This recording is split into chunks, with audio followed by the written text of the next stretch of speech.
आज हम सब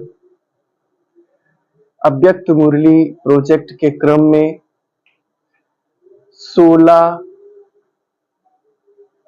जून 1969 की मुरली सुनेंगे। इस मुरली में बाबा कुमारी बहनों को भविष्य के लिए प्रेरणा दे रहे हैं। जो मई में भट्ठी चली थी, कुमारी बहनों की ट्रेनिंग भट्ठी 1 माह की चलती है, तो आज उसका अंतिम दिवस है और उसी के लिए बाबा आए हुए हैं। कभी तन से जाए, कभी तन में आए, जाए वतन या वतन को हिलाए, यूं ही याद की डोर को जोड़ तुमसे, यूं ही याद की डोर को जोड़ तुमसे, लगन की अगन को लगाया करूं, भ्रिकुटी की कुटिया में बैठे ही बैठे।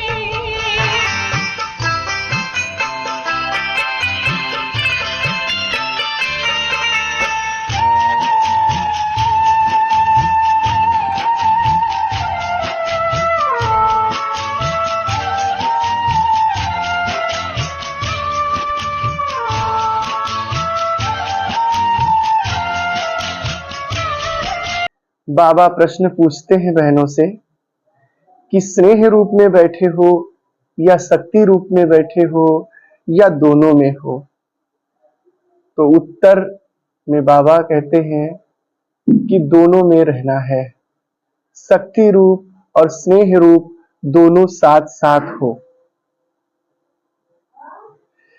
जब अंदर में स्नेह और शक्ति दोनों का मिलाप हो, तब कहेंगे आत्मा और परमात्मा का मिलन।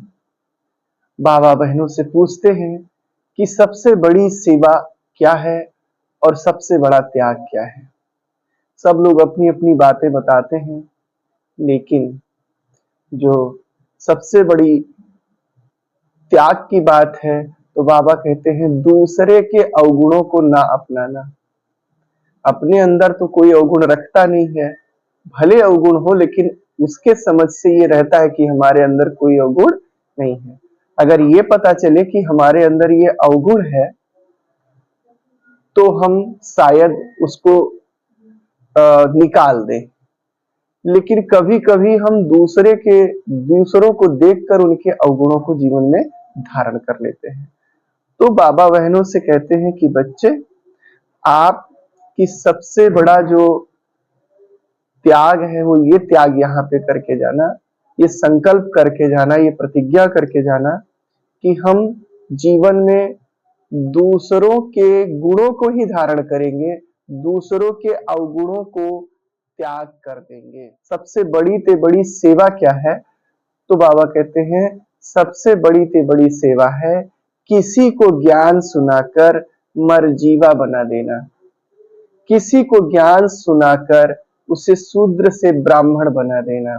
किसी को ज्ञान सुनाकर उसको उसके पुराने स्वभाव संस्कार से समाप्त कर देना और उसके अंदर नए ईश्वरीय स्वभाव संसार को धारण कर देना।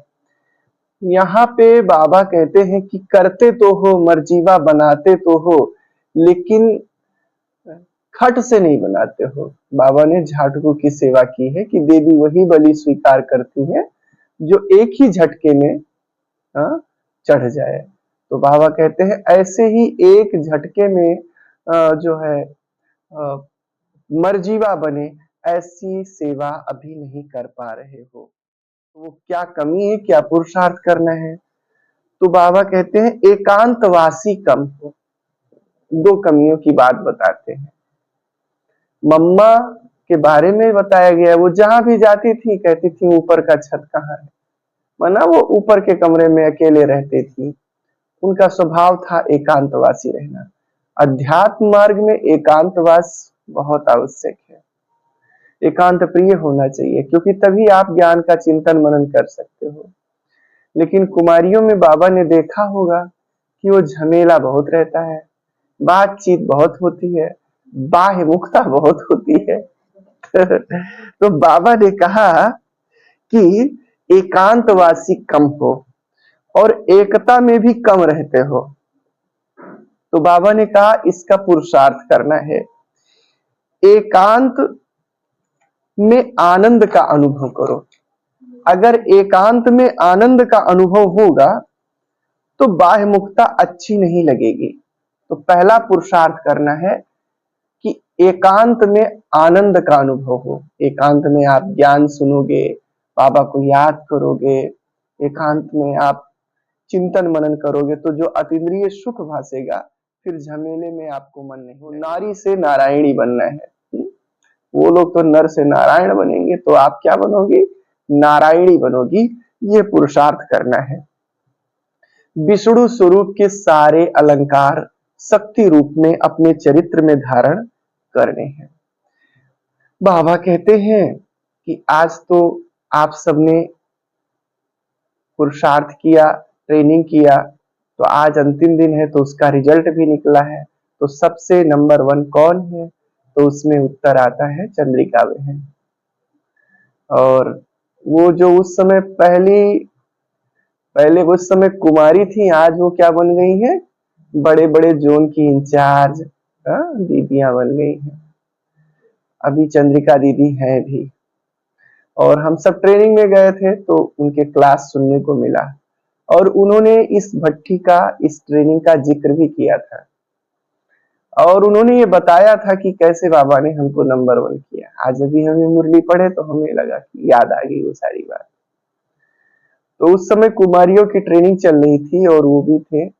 तो फिर कहीं आए थे, गए थे सब लोग ट्रेनिंग के लिए मधुबन में, जैसे हम सब यहाँ से जाए किसी ट्रेनिंग के लिए, किसी पढ़ाई के लिए, और वहां मधुबन में कोई सेवा आ गई। तो दादी ने बोला कि चंद्रिका बहन आपको वहां जाना है, दोपहर में वहां प्रदर्शनी लगी है, समझाने जाना है।